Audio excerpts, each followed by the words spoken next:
Okay, and for our last sort of topic in this makeup assignment, let's talk about how we would solve something like this. What if we had something like x squared equals, let's say, 100?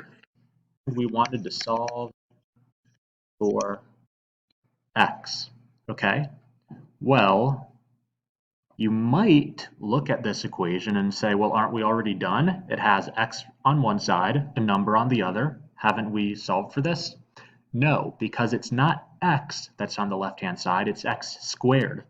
So if we want to solve for x, we have to undo that square. How do you undo a square? Or rather, how do you undo raising to a second power? We're going to take the square root.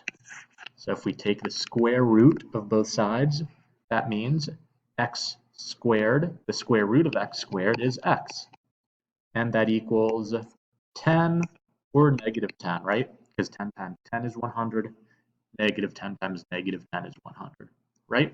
Similarly, if you have something like, let's say y squared equals 16, right? And we wanted to solve for y, what do? We take the square root of both sides. The square root of y squared is just y, and on the other side, the square root of 16 is 4, or negative 4. Two possible solutions, right? Because 4 times 4 is 16. Negative 4 times negative 4 is also positive 16, because negative times negative is a positive.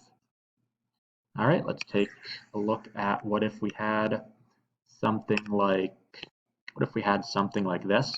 If we had like the square root of z is equal to 5, right? And we wanted to solve for z. Well, now that we have the square root of our variable on the left-hand side, how do you undo a square root? You raise it to the second power. So we're going to raise both sides to the second power.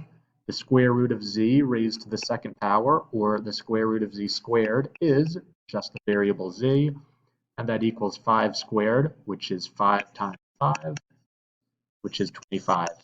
So we can say z equals 25.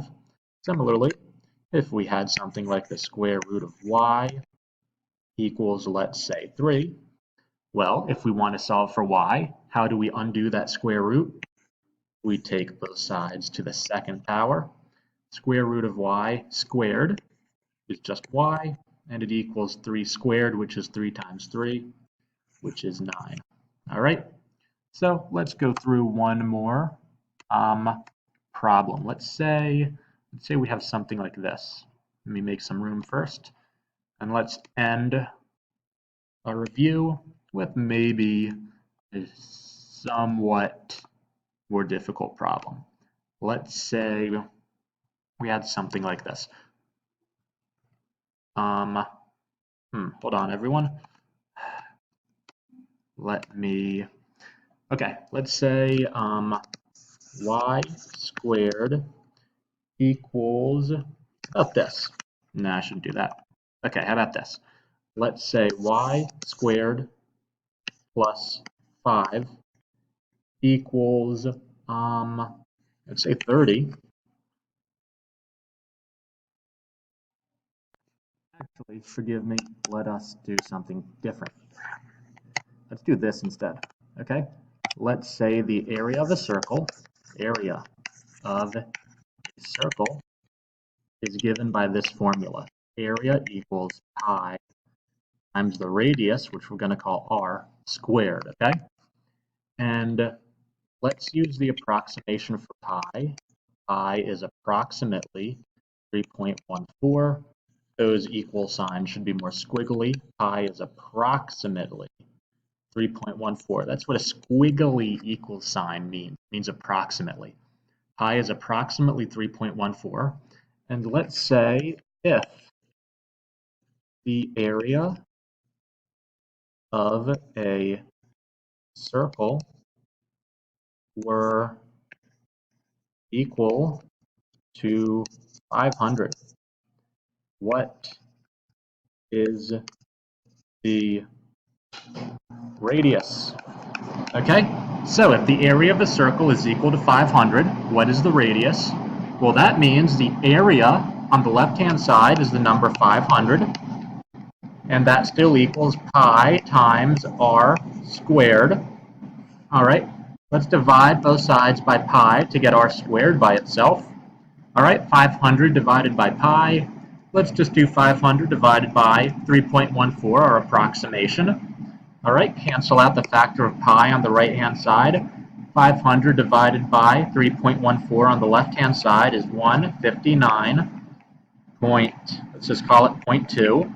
And that equals r squared. And what do we need to do to get r by itself, to solve for r? We need to take the square root of both sides to cancel out that 2 as an exponent. And that means that r is equal to the square root of 159.2. And here's where you can use a calculator. What is the square root of 159.2? It is